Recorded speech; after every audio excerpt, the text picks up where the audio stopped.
Obviously, I spend a lot of my time giving you guys book recommendations, but today we're gonna Uno reverse that and I'm going to get recommendations from you, doing a video that I like to every year. Usually it's at the end of the year in like November. I know it's March.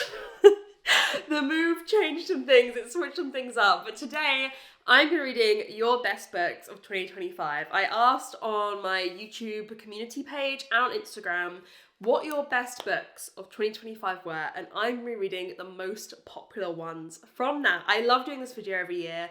I always find some hits. You know, these books I find are popular for a reason. So yeah, I think I always get at least like a 5-star or a 4.5 in this vlog, so I can't wait to dive into it.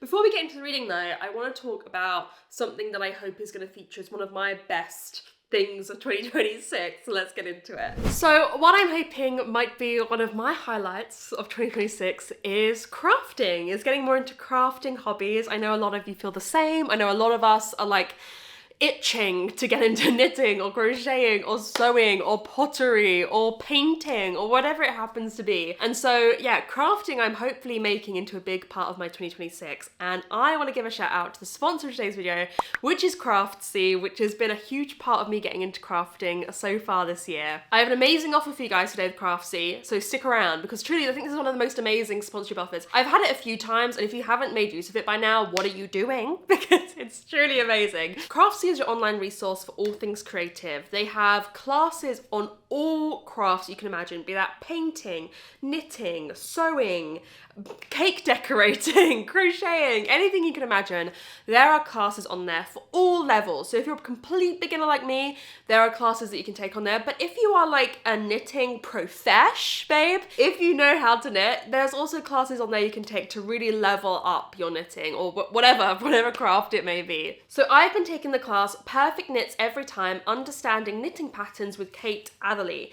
In this class, it's all about teaching you the terminology that you need to know when reading knitting patterns. Also how to follow knitting charts and keeping an accurate track of your stitches and rows for accurate knitting. There are so many classes on there. So many classes are constantly being added and being created. Like I say, there are ones for every single level and every single craft you can imagine. It's truly an incredible online resource if you want to get into crafting this year. So my amazing offer is that the first 1,000 of you watching this video who click the link in the description will get 1 year free of Craftsy Premium for only $1.49. 365 days for $1.49. Isn't that amazing? Honestly, I don't think you can lose at least going on Craftsy and giving it a go, seeing if there's any classes on there you would like to take. This offer is valid for new members only, but yeah, if you've never tried out Craftsy, go give it a go down below.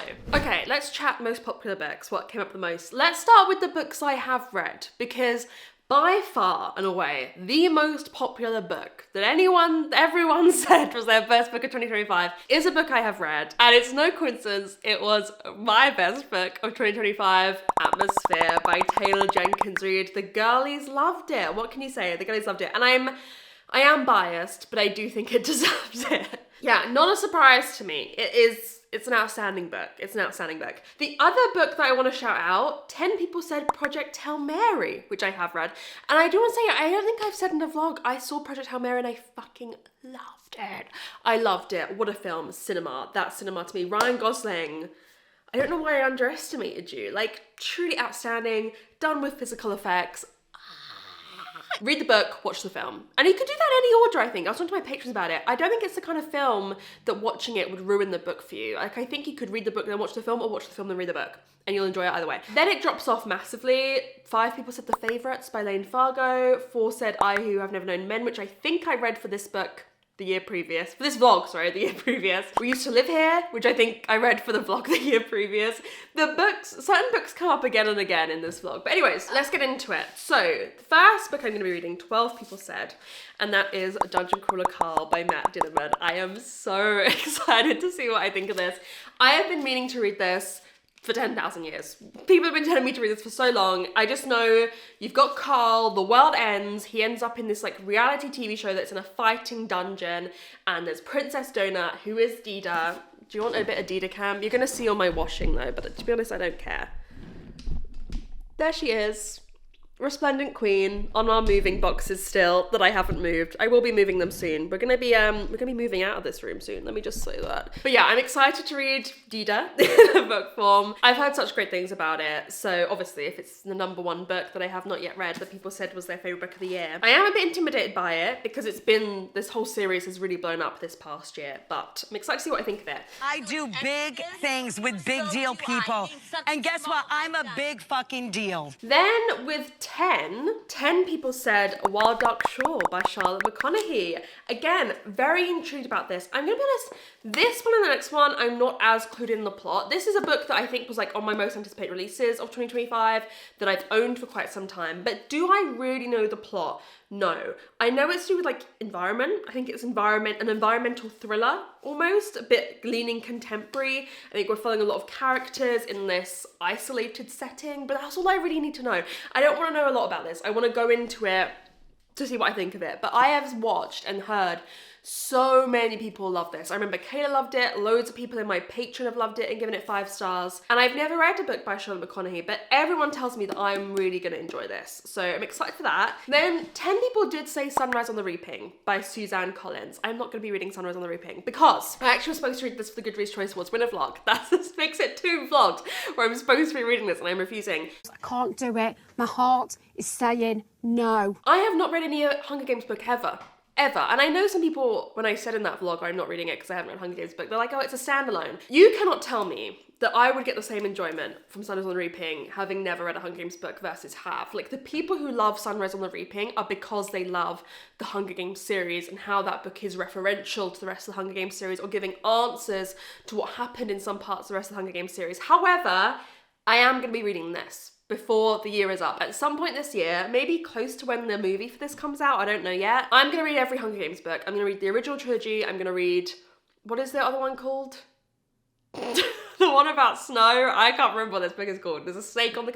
Ballad of Songbirds and Snakes. I'm gonna read that and I'm gonna read Sunrise on the Reaping. I'm gonna read them all back to back. So I will be reading this before the year's end. Shout out to everyone whose favourite book it was, but it's not getting read right now. The rules don't apply. And then finally, 9 people said Blood Over Brighthaven by M.L. Wang. So this is gonna be our 3rd book for this vlog. Again, don't really know the plot about this. I believe it's like a magic school book. That's all I really want to know. I did read, however, Sword of Kaigen by M.L. Wang earlier this year and I gave it 4.5. I've had a lot of 4.5s so far this year. 1.5, a lot of 4.5s. And I loved the writing, it felt so accomplished. And so I'm super intrigued to read what I think is her first traditionally published book. I love a magical school, as I'm sure we all do. And so, yeah, I'm super intrigued to see what I think of this. So, I think these 3 books here, we've got a pretty outstanding selections. 2 more fantasy leaning, 1 more, I think, contemporary thriller, environmental book leaning. I think I will start with Dungeon Crawler Carl because when I meant to do this video in November, I did start the video and I read maybe the first just 30 pages of this before I had to give up and accept defeat on not being able to get this video done in time. So since I have started this already, I am gonna start it again. I'll let you know my thoughts when I'm a little bit of the ways through.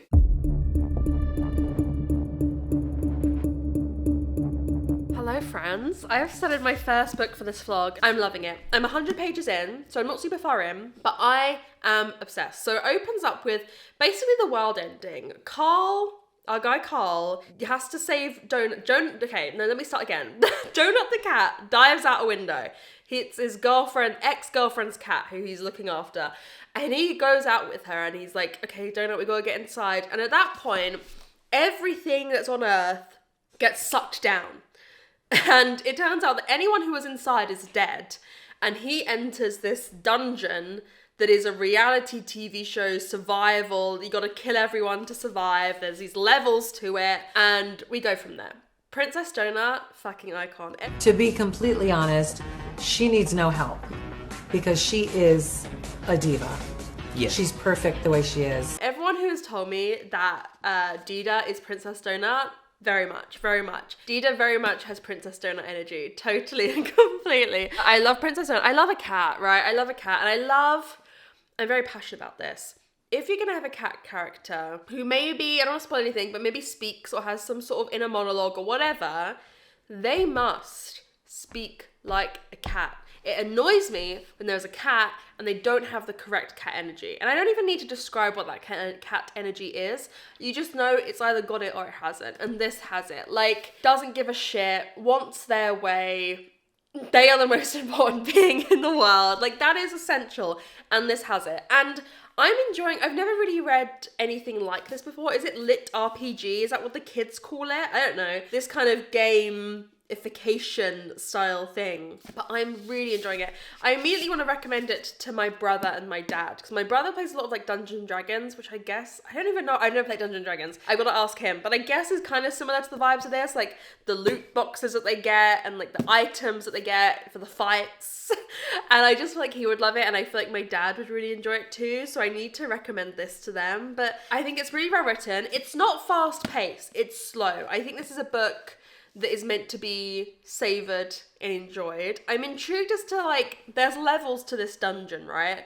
Is this first book all on the first level? Or are we gonna have multiple levels? Is it a book per level? I have questions. But I'm really enjoying the writing style. The audiobook is great. I feel like if you're gonna read this book, I would recommend getting the audiobook, because there's like different voices for the kind of game announcers or like the game notifications that he gets. There's like a special voice for those. I think it's really good. I'm having a great time. That's all I have to say. I'm 100 pages in, right? I'm not super far in, but I'm having a great time. I'm doing a readathon today with my patrons, so I've just got off our morning sprints. We've got an evening sprints later, but I need to have lunch. We've got 4.5 hours till our evening sprints. 4 hours and 20 minutes. I need to have lunch, I need to clean my bathrooms, which I really don't want to do, but I have to do it. Clean my bathrooms. I'd like to go out for a walk, perhaps. I'd like to also watch some of the Norwich City game. I'm not sure how the walk and watching the game will overlap, how well they'll overlap. Those are things that are on my goals list for the next 4.5 hours. It seems that's a lot to do in 4.5 hours. A Norwich game alone is like 2 hours. So anyways, I don't know, and the walk would be like an hour. I don't know how that's gonna work out. I'm gonna, I'll let you know when I've read some more of this, but yeah, I'm really enjoying it so far.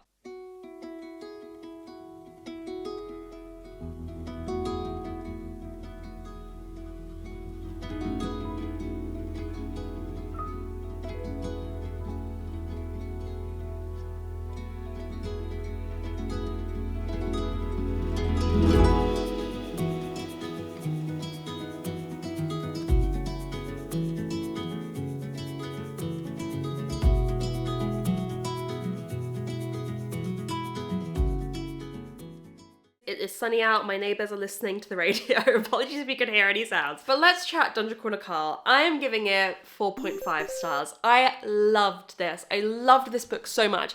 I've got to admit, most of my reading experience I did on Reading Sprint to my patron, because we had like a exclusive weekend readathon this weekend. And I kind of just said to them after every sprint, I'm loving it. I'm loving it. It was a very no thoughts head empty reading experience for me. I didn't think about I just read it.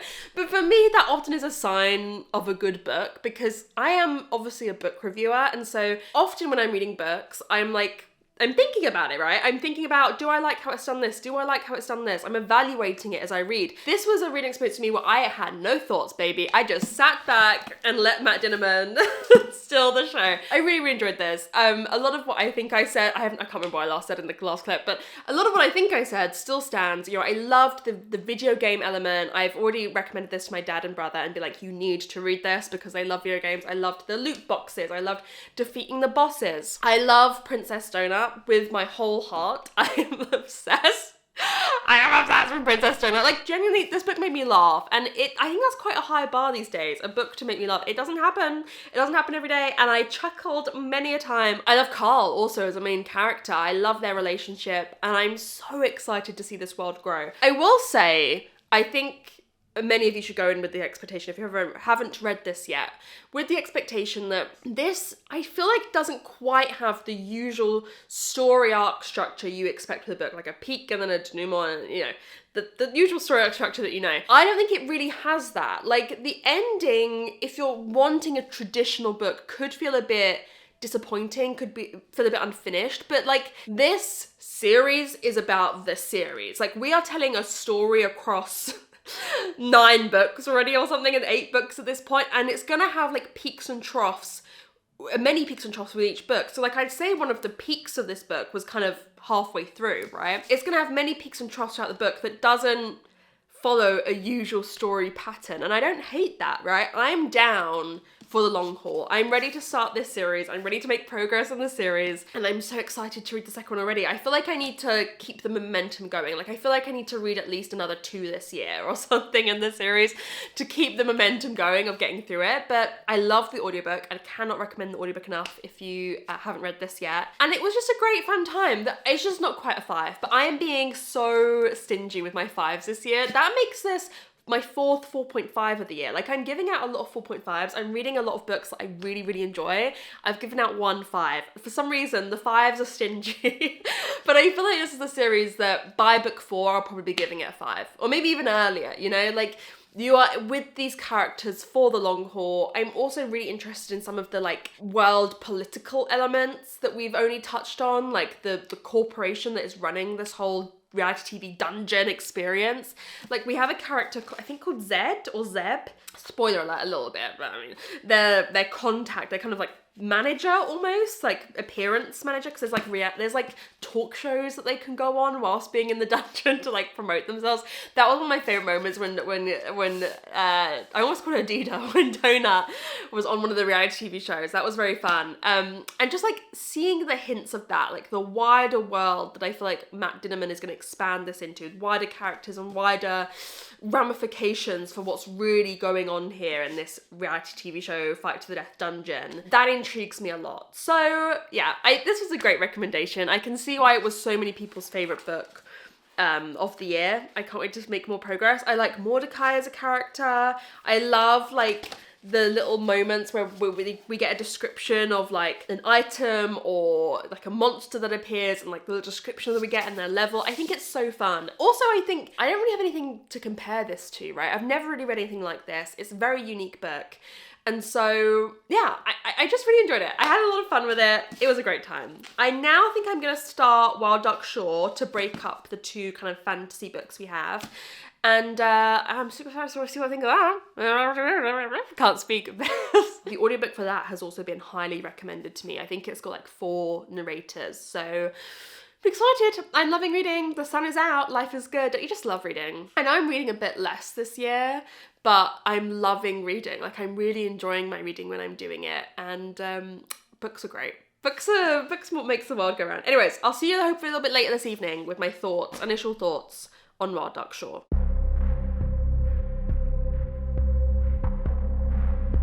Hello. I am about 120 pages into Wild Duck Shore, so I'm just under halfway through. I fear I'm not getting it. No, that sounds bad, guys, and forgive me for saying it, but that's how I felt. I'm not getting it. I'm not getting it. I feel very similar to when I read My Friends, which is interesting considering they're number 1 and 2 in the contemporary category in the Goodreads Choice Awards. But My Friends was also a lot of people's favourite book of the year. It was fairly high on this list. I think maybe 6 people said it, and obviously I've heard from a lot of people it was their favourite book of the year, and I'm just not...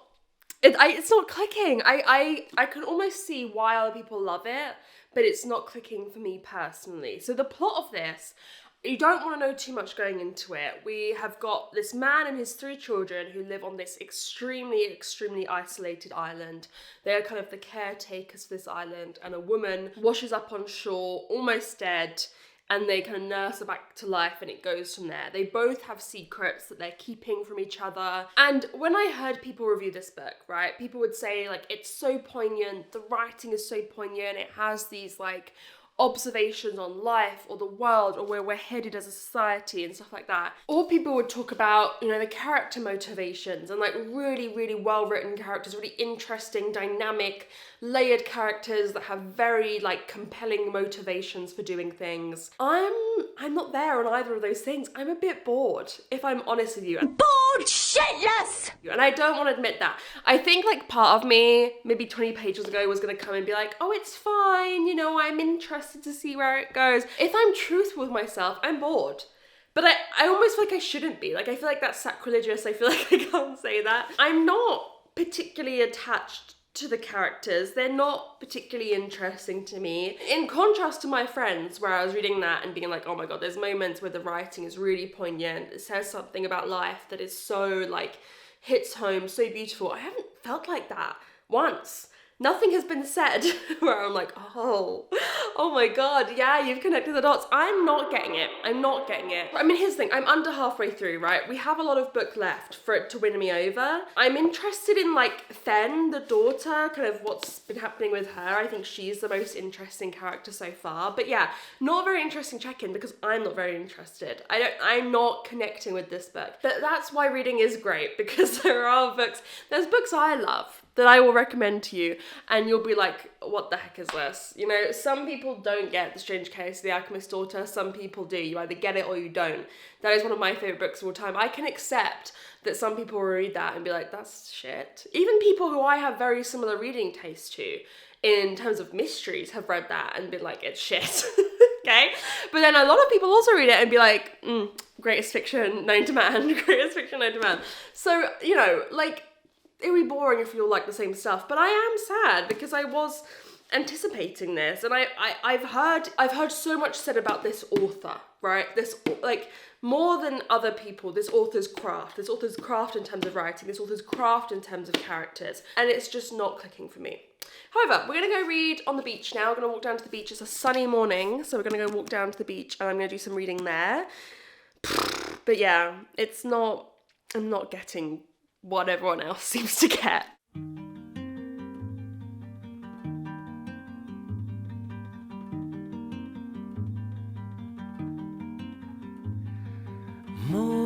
Morning comes with the early summer light. Curtains sway gently by the window, and you're sleeping.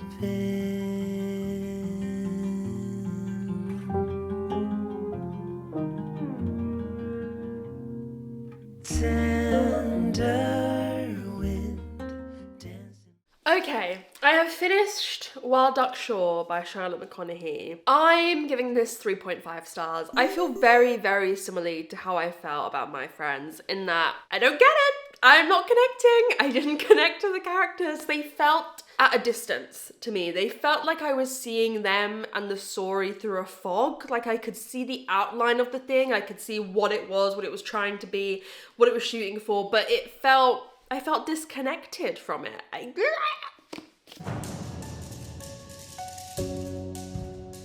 How humiliating and degrading.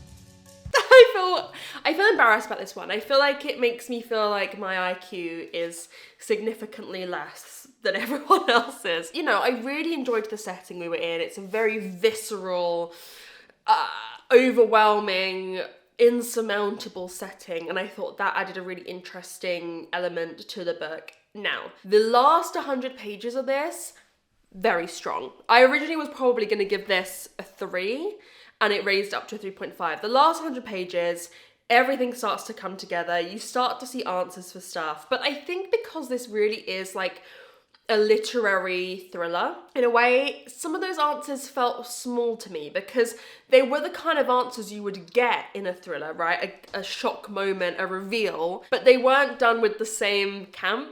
They were done with like intelligence. They were done with a deft hand, and I'm not sure I want that from a reveal like that. I want that moment to feel more dramatic and big. But yeah, the ending definitely pulled around for me. Apart from the ending, it does something that is cruel, and I think it's needlessly cruel. I don't want to spoil it for anyone, but like, it shoots for something, right? It makes a decision, and I don't think it needed to make that decision. I don't think it really adds anything to what this story is saying, and it just is sad. I don't think it really, that might be a severe misreading of the book for me, that I don't think it adds anything to what it's saying, but I think you're at a crossroads right in this moment, it goes this way. I think if it were to go this way, which is a nicer ending in some ways, in a book that is already quite cruel, I don't think it would change anything. I don't think it adds like a huge impact where it probably should. So yeah, I don't know. Obviously everyone loved this. It won the Contemporary Award for Goodreads Choice Awards. It was so many of your favourite books. No, it didn't win, it came second. Excuse me, I read My Friends, which won.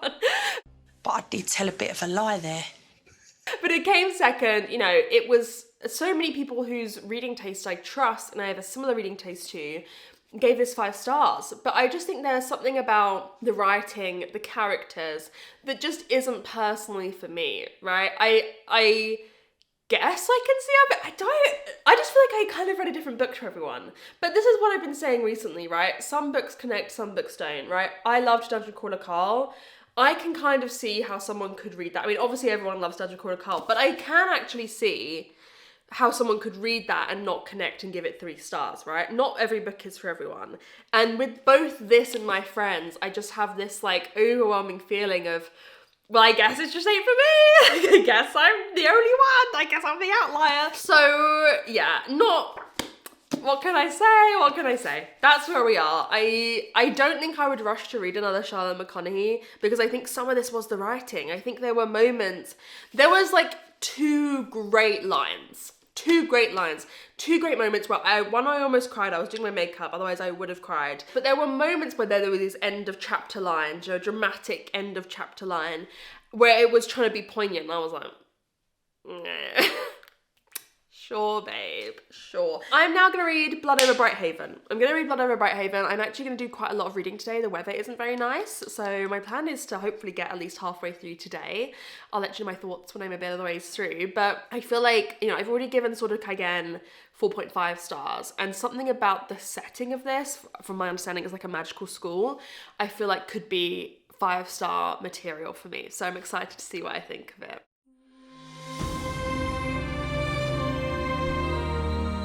Hello, friends. I come at you being just under halfway through Blood Over Brighthaven by Emma Wang. Again, I'm not sure. I'm not sure. Stop while you're ahead.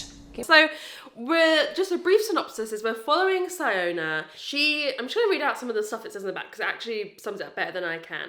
She finally achieves her ambition to become the first woman to be admitted to the higher magistracy at the university. And she is kind of tasked with, it's very complex, it's quite a complex magic system, but like she is given quite an important job with this problem to solve with their magic, and as a woman, she's obviously viewed a lot lesser by kind of like her colleagues. And so she should have an assistant, but she's given the janitor, who comes from a like class or an ethnicity that is really viewed as lesser in this society, and there's quite a lot of racism towards. And yeah, they're working together to solve this thing, right? Okay. Here's the thing, I'm obviously really comparing this to Sword of Kaigen, which I read in January or February and I loved. I gave 4.5 stars. I just think this isn't doing everything for me that book did.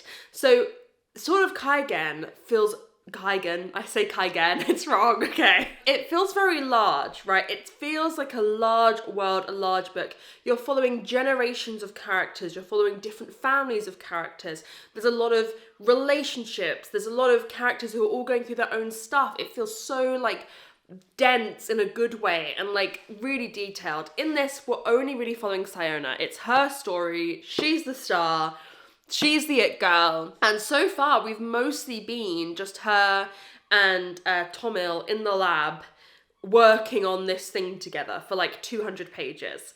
And so they just feel like polar opposites to me, and I think I preferred the vastness, the expanse of Sword of Kaigen. This feels quite small, especially for a standalone fantasy. I think if this was a first book in a series, I might be a bit more forgiving because I'm like, okay, it's gonna go somewhere, it's gonna grow. This is a standalone, and I'm just not I'm not sure. I'm enjoying it, right? But like on the back or on the front, it's like the best fantasy novel of the year. Like the people who love this are like, oh, it's the best book bar none I've read all year. The people who love this love it. And I'm not sure it's the best fantasy book I've read this year, or best fantasy book I've read by this author this year. I'm not sure about Siona. Here's the thing. She's a bit annoying at the start, right? She's a bit annoying. She has grown up in it. It's seemingly, I don't want to spoil anything, but like she's been taught things that aren't wrong, and is one of those people that's incredibly intelligent, but also has allowed herself to be lied to, really, and believe the easy truth. I just think she's not a compelling enough character for me to have loved spending 200 pages with. Now, there's little hints. The way people talk about this, it has to be more than what it is right now, right? And so there is a direction. I don't know if this is gonna happen, but I feel like it could turn into like, I don't want to spoil anything, but like a bit of a Poppy War scenario. If it goes down that route, I will enjoy it. I want it to. I want it to get a bit unhinged. I might be down for that. But if that doesn't happen, I think I might be disappointed. So that's where I'm at. I'm enjoying it. I think it's incredibly well written. But just, if I had to recommend people at ML Wang, right now I'm still definitely 100% recommending The Sword of Kaigen, because it felt like that book was doing so much and like pretty much achieving everything it was setting out to achieve. This one, it feels like to me, is not doing a lot. So that's where we're at. I'm gonna go to the gym and then I'm gonna come back and finish this bad boy, but it's not bad. Like, it's probably a 3.5 or a 4. I don't want you to get the impression that it's bad, but it's not The Sword of Kaigen and it's not what I thought this would be by the way everyone has spoken about it. Hello. In the hours since I last spoke to you, I've developed a cold, so apologies for my disheveled appearance, but I finished Blood Over Brighthaven by ML Wang and I'm giving this 4 stars. The second half of this is so much better than the first. So much better. I loved the direction this went in. I feel like the little hints I was talking about in the first half came to fruition. I really enjoyed where it went. And it took some swings. It wasn't afraid to take some swings and some risks. I bet there'll be people who'll be like, oh, I enjoyed the pacing of the first half and then I'm not sure about where that went in the second half. I'm not sure about... Listen, I think it's great. That was me eating it up. That was me having a spoon to my mouth, eating it up. Sorry, that wasn't clear. I really admired those swings it took in the second half. Now, I do still think Sword of Kaigen is such a better book. I was saying on Reading Sprints just now that I think me giving this 4 stars makes me consider, should I have given that 5 stars? Because it's so much better. This has a lot of issues that didn't have.